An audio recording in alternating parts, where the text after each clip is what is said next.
Everyone, welcome back to the channel. I hope you're all keeping safe and well. Today I'm going to visit a cake that a lot of us will know from when you used to visit your aunts and your grannies, and it's a Madeira cake. When you're younger, I think you think of it as quite a boring cake, but when you're older and you realise it's actually a classic sponge with a bit of a twist. I have memories of going to my aunt's and she had one that had glassy cherries in it. And I remember because I was at school at the time, we were asked to keep a food diary over the weekend, and I had so many slices of this Madeira cake with cherries that I'll never forget. When it was the Monday and we had to share our food diary in the class, I skimmed about 3 slices off my food diary because I realised how greedy I'd been. So that's my memories of Madeira cake, is that it can be deceptionally nice and you can get addicted to it. So I'm using a Nigella recipe that I'm adapting slightly because I don't have a lemon, so I'm going to use orange juice. But what you need to do is put your oven on at 170 degrees Celsius, line or grease a loaf tin. Then I've got 150 grams of caster sugar, 240 ml of oil, which you could switch out for 240 grams of butter.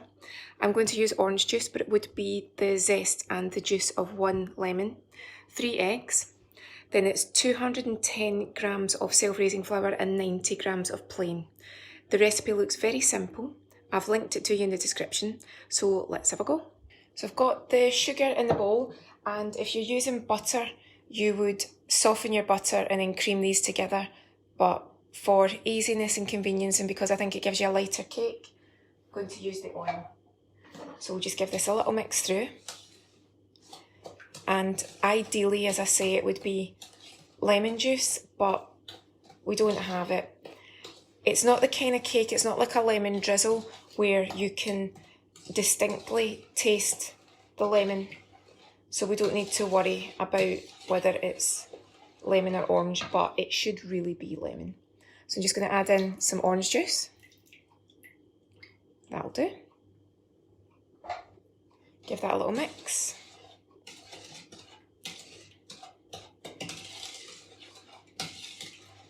And then, just like your standard sponges, we're going to crack in 1 egg at a time with a little bit of the flour to stop it curdling.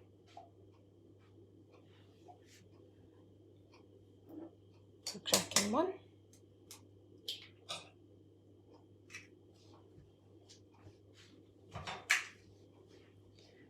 A little bit of flour. And give it a mix.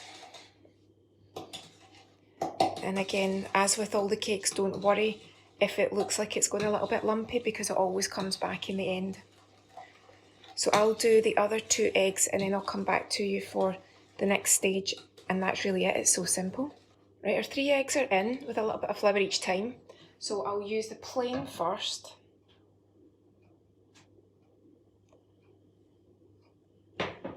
Give that a little fold in. I won't be too thorough with it because we've still to add this self-raising too. Just give it a little mix.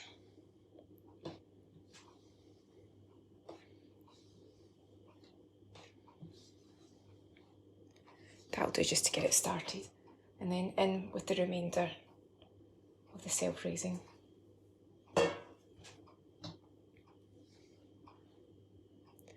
And then when this is mixed, it's going into the oven for about an hour. But as you know, everybody's oven does behave differently, so keep an eye on it. And I've said this before, but you can have a favourite cake that you make all the time, and for some reason one day it can cook quicker than another. Some days you need to put some tin foil around the edges because it's starting to go too golden too early and the middle's not cooked. So just keep tabs on it. I would say from about 40 minutes onwards, start watching it. Doesn't mean you need to keep opening the door though, just keep an eye on it. So this is coming together now. There's always a point in a cake batter where it looks like it's very lumpy or it's not going to mix or it looks curdled, but it always comes together. And as you know, we're doing this as home bakers, we're not doing it to impress anyone. So even if your cake didn't look very pretty at the end of it, but it tastes good, that's all that matters because it's you and your family and your friends that are going to be enjoying it.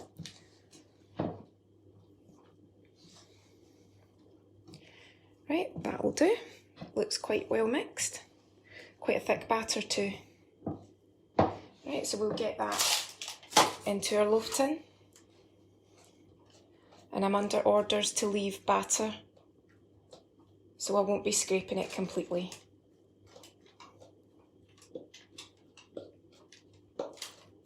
I think we all know someone that tells you that you've not to scrape the dish completely. So I'll leave a reasonable amount. I've been quite generous with what I've left for them.